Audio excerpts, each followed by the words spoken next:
भ्रष्टाचार के एक मामले में दोषी करार दिए गए कांग्रेस के राज्यसभा सांसद रशीद मसूद को मिली 4 साल की सजा। सुप्रीम कोर्ट के हाल के फैसले के आधार पर पूर्व केंद्रीय मंत्री की जा सकती है सदस्यता। वीपी सिंह सरकार में स्वास्थ्य मंत्री रहे मसूद को देश भर के मेडिकल कॉलेजों में दाखिले के लिए केंद्रीय पूल से त्रिपुरा को आवंटित एमबीबीएस सीटों पर धोखाधड़ी से अयोग्य उम्मीदवारों को नामित करने के मामले में मिली सजा।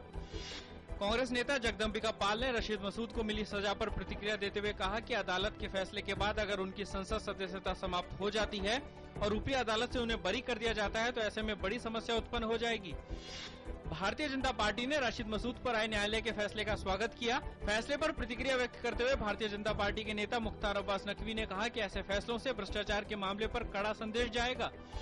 राज्यसभा में नेता प्रतिपक्ष अरुण जेटली ने दागी नेताओं की सदस्यता बरकरार रखने संबंधी केंद्र सरकार द्वारा लाए गए अध्यादेश और पूर्व में सरकार द्वारा लाए गए विधेयक को असंवैधानिक करार दिया। राजस्थान हाईकोर्ट की जोधपुर पीठ ने आज आसाराम की जमानत याचिका को किया खारिज। न्यायमूर्ति निर्मलजीत कौर ने ये आदेश दिए।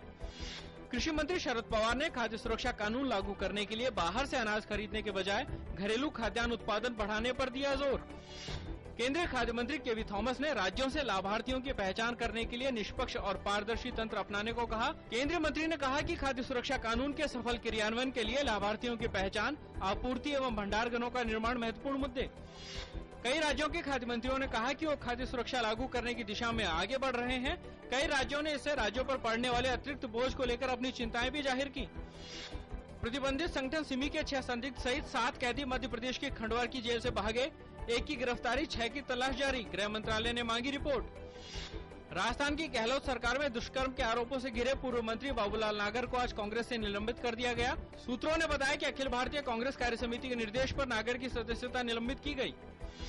जम्मू कश्मीर विधानसभा में राज्य में हाल में हुई हिंसा और पूर्व सेना प्रमुख वीके सिंह के आरोपों को लेकर भारी हंगामा हुआ। हंगामे के बीच मुख्य विपक्षी दल पीडीपी सहित अन्य पार्टी के नेताओं ने सदन के बीचों बीच आकर सरकार के खिलाफ नारे लगाए। आर्थिक मामलों के सचिव अरविंद मायाराम ने उम्मीद जताई कि मौजूदा वित्त वर्ष में चालू खाते का घाटा $70 बिलियन से नीचे रहेगा। उन्होंने कहा कि अगर सोने का आयात कम रहता तो वित्त वर्ष 2013-14 की पहली तिमाही में चालू खाता घाटा कम रहता। अंतर्राष्ट्रीय वृद्ध दिवस के मौके पर राष्ट्रपति प्रणब मुखर्जी ने कहा कि वृद्धों का सम्मान करना है समाज की नैतिक जिम्मेदारी। 8 विभिन्न श्रेणियों में किया देश के वरिष्ठ नागरिकों का सम्मान। अभिनेता संजय दत्त को आज पुणे की यरवदा जेल से 14 दिन के पैरोल पर रिहा कर दिया गया।